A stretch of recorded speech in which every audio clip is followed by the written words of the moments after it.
Joanne.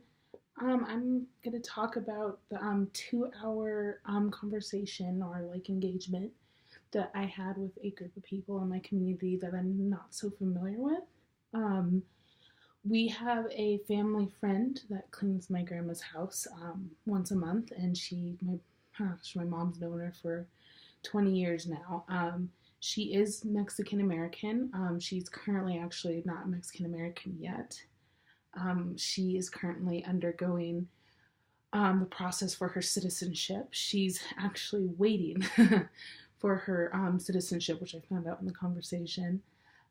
She took the test about 6 months ago, and she's still waiting. So it's actually a pretty sad situation. The reason why I chose this group of people to do this project on is because I have Mexican heritage in my family.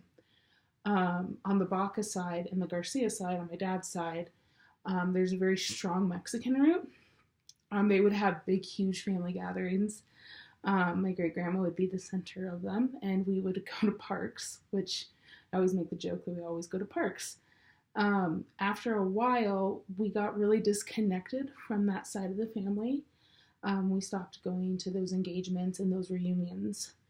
And I lost like a big, huge connection that I had with that culture. And I decided to relearn it. And I know that my family on that side, when I try to go to family engagements, they call me the whitewash. When me and my brother grew up in the Cherry Creek School District, my parents worked very hard to maintain a middle class status, which was extremely hard for them. Coming from just above the poverty line. I went to Head Start when I was a little girl, so they worked very hard for where they came from. Both of them did, but that side of the family is a little jealous of course, what has happened and what has occurred between my parents and the relationship. They feel like because we were encouraged to go to college and we were encouraged to kind of take a step back, they view it as a very, they thought it was very mean and rude. So we're not invited to many of those things anymore. So I definitely lost touch with that Mexican American side that we had.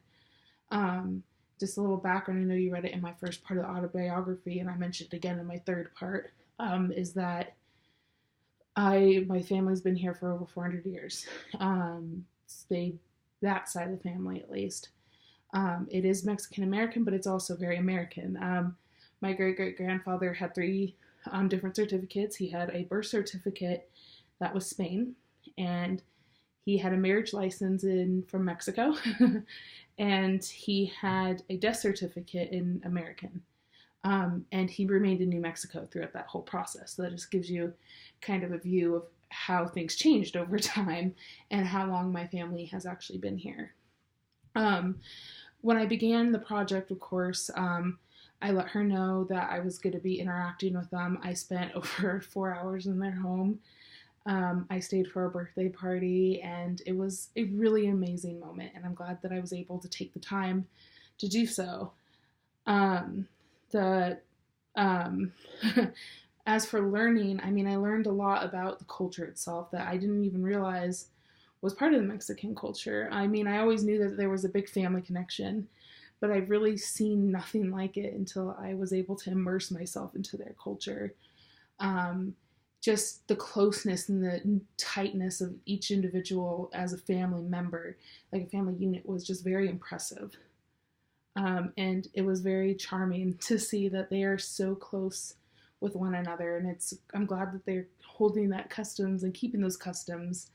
I also learned that each kid, unlike my family, they all speak Spanish. They're very connected to their language, which is so imperative. I know that we're learning that in the dual language class about children keeping their first language. And I know my family, to become more Americanized, got rid of the language, but it was nice to see that another family wasn't doing that.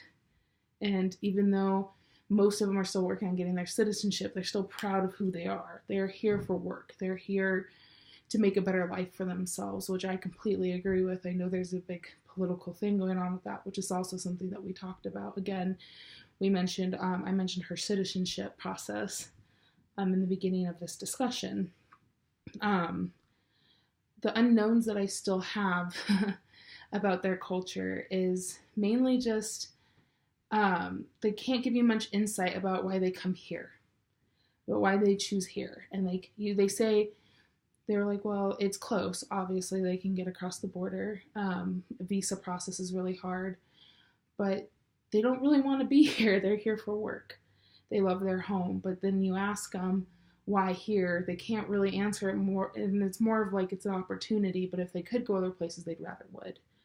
The racism that you receive in this country is unreal, which I already know because my family did experience it prior. I mean, for years and years. I understand what is occurring, especially in the Hispanic neighborhoods in Colorado. They are getting pushed out, but before they've always been getting pushed out. People have always been very rude to them, but they've definitely opened a light of things that I didn't even know were occurring and how bad it is. They can't find jobs anymore because a lot of places are afraid of hiring them. They're pulled over consistently. Just driving, and there's no really rhyme or reason to it. It's just the fact that police officers want to try to arrest them. And I know we had a huge conversation about that because my family, way back when, can relate to that, and it is a sad process. But like I said, unknown is that you ask them why here, and they really can't give you a straight answer about it because they really don't want to be here. Why does anybody want to change their entire life and then be put in a very racist environment? And racist is the wrong word. I would say privilege, like as in our book before, but it's racist. It's racism. They experience racism daily, and it's not to be sugar-coated. I mean, I talked to them for 2 hours about how hard it is here. I mean, just her citizenship alone. There's people who took the class with her from Russia, and they all have their citizenship, and they all passed at the same time. So why doesn't she have it? Which is a huge issue, which I didn't even realize was an issue until I discussed it with her. So I was very happy that I got the chance to be able to do that. I feel like the creative opportunities that I have for engagement starts with just that. Why do other people receive their citizenship faster than those Mexican Americans that are going through the same process? People complain that they're here, but when they actually try to fix it, nobody's letting them. And that is beyond wrong. It's just wrong on so many levels, and these people work extremely hard for what they have. Extremely hard. And you hear the stories of them crossing the border. It's not an easy process. And that's why I said it's an unknown, because they do it because they love their families so much. And they're so poor, and they want to change their way of life, and the Mexican government isn't giving them the opportunity to do so. And instead, they put their lives in danger and their entire life at risk just for an opportunity, and not a very good opportunity at that. Because I think we make them jump through loopholes to get that opportunity. And for the land of opportunity, we're not really the land of opportunity. That's something that we definitely really did discuss throughout that 2-hour conversation. And it really spread light on not just the Mexican Americans, but any minority group isn't really given the chance or the opportunity that other places have. And that goes back to the subject of privilege. And it's a very sad thing to realize. I know it's always been there, but talking to people and really hearing their stories about what they did to change their life, and they're still not given the opportunity, is very sad. And they lost a lot of people in the process just to get over here. And I talked to them about the families getting split up. And unfortunately, I'm gonna cry. I can't cry.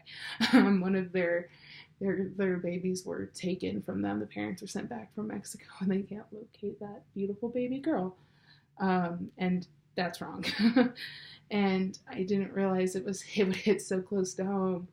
And I always thought it was sad that those poor babies are being taken away. But to realize that somebody my family's been close with is also going through something that's very sad.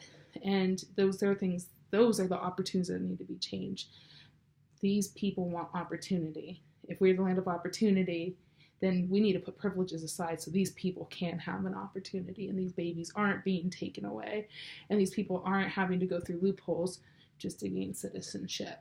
And that's my biggest takeaways throughout that entire project. And it was really an amazing project.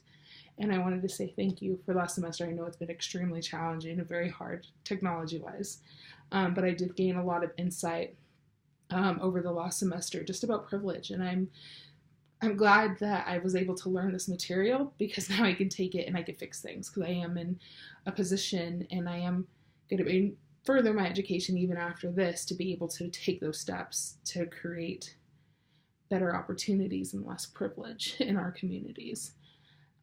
So thank you. So there it is. All right, bye.